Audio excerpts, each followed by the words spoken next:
The shocking benefits of eating walnuts every day for 30 days.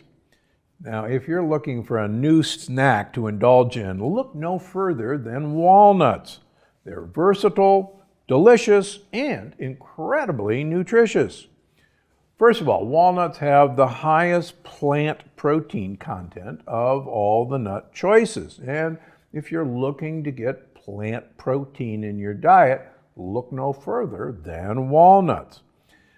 Walnuts contain phenomenal substances that I write about in my books called polyamines. What in the world are polyamines? Well, polyamines have been shown to actually improve your overall health span, and your overall longevity in multiple studies. Polyamines, if you've read my most recent two books, The Energy Paradox and Unlocking the Keto Code, are some of those substances that are critical for uncoupling your mitochondria. And if you've been paying attention, uncoupling your mitochondria results in your mitochondria, those little workhorses of energy production, working better and not damaging themselves. So polyamines are the way to go. Let me give you an example. One study showed that eating pistachios, walnuts, and almonds, please skin them, please, increases your level of butyrate-producing bacteria, with walnuts and pistachios beating almonds in a landslide. Now, why in the world would you want to produce butyrate-producing bacteria? Well, again, if you've read my books, you know that butyrate is a short-chain fatty acid. And butyrate in particular does two remarkable things. The cells that line our colon, our large intestine, actually get about 90% of their entire energy supply, food, from butyrate. They are dependent on butyrate for their livelihood. Secondly, we now know that butyrate is absorbed through our gut and acts very much as a substrate for producing ketones, but butyrate also has phenomenal anti-cancer properties, and butyrate is one of the preferred substances for your brain to use. All of this sounds like a really good thing.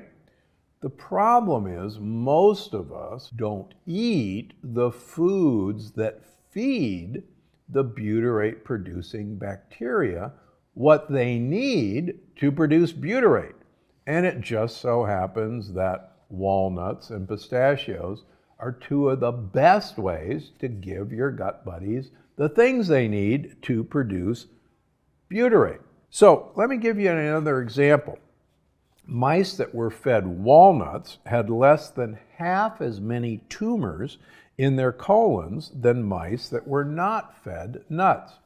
Again, since the wall of your gut requires butyrate to be healthy, it stands to reason that the more butyrate those cells get, the more normal they are, and the less butyrate they get, the more likely they are to turn into mischievous cells.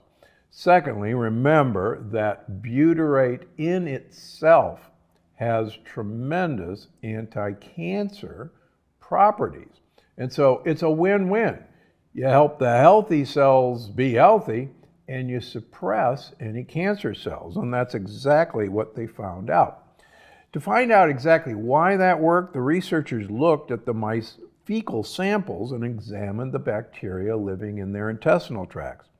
They found that the gut microbiome of the mice that had eaten walnuts were similar to one another and actually favored bacterial communities that supported colon health. In other words, the walnuts gave the right bacteria the things they needed to keep the colon healthy. Want one more proof of how great walnuts are? Many of you have heard me talk about the PREDIMED study from Spain. The PREDIMED study was a 4-year study designed to look at adults with known coronary artery disease.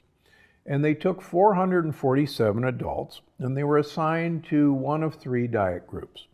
One you've heard me talk about. They were given a liter of olive oil per week.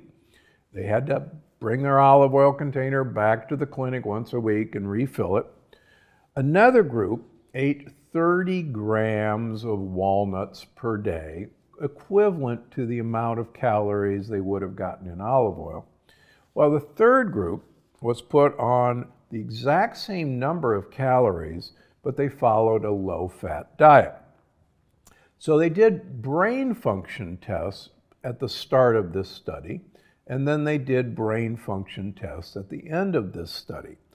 What was shocking was the low-fat group experienced a significant reduction in memory and cognition.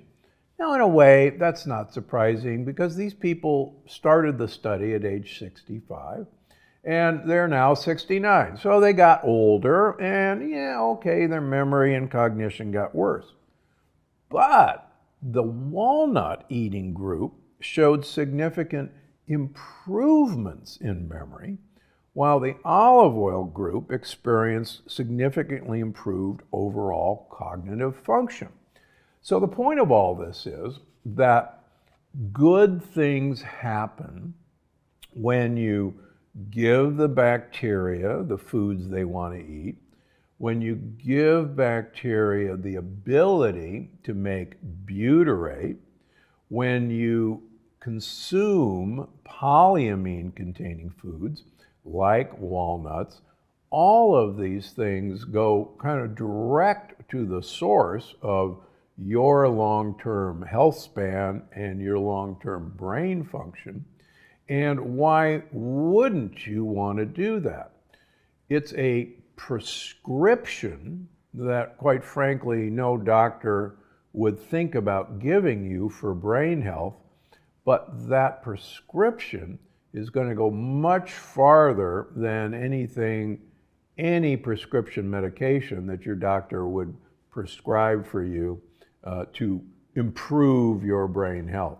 The more we begin to realize the importance of these compounds in everyday foods, like walnuts, that not only may benefit us directly because of their polyphenol content, because of their polyamine content, but now more than ever, with each passing day, we're beginning to realize that it's the compounds and fats in things like walnuts or pistachios that our gut bacteria, the good gut buddies, actually need to thrive, number one, and to produce these beneficial compounds that in turn we need for our colon health, for our brain health. And so we are, I'll tell you this over and over and over again, we are a symbiotic organism where we have a huge, massive tropical rainforest living inside of us that should have at least 10,000 different species of bacteria, of fungi, of parasites, of worms, all this teeming tropical rainforest.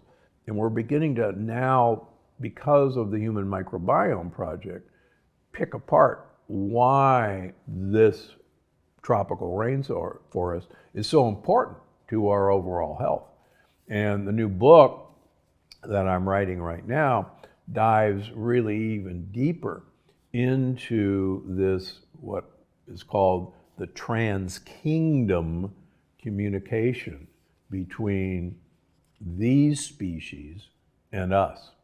And believe me, we need them, and we need to feed them what they want to eat.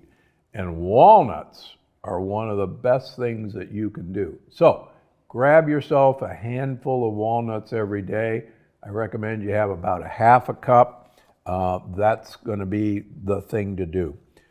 Why not have more? Well, quite frankly, if you want to eat more, the odds are you may put on some weight. I have a number of patients who lose too much weight on my program. And I found that one of the ways to stop that weight loss is to just increase the nut consumption. And so if you want to gain weight, you're having trouble gaining weight, look to nuts as a way to do that. Should you use walnut oil? Well, quite frankly, walnut oil is good stuff and it's great for flavoring, but what you're really looking for is the whole package in the walnuts that has the fiber and the polyamines that feed your gut buddies. Now, one word to the wise. I have a few female patients who, because of the tannins in walnuts, feel like they get burns on the inside of their mouth and tongue. And if that's the case, one of the things you can do is soak your walnuts, which will remove the tannins. Soaked walnuts are available. You can find them in Whole Foods and other health food stores. You can buy them on the internet. So if you've got a problem with that funny feeling in your mouth after eating walnuts, buy soaked walnuts and you'll be fine. Now, some people say, walnuts just don't do it for me. I'd rather have something else that's boring.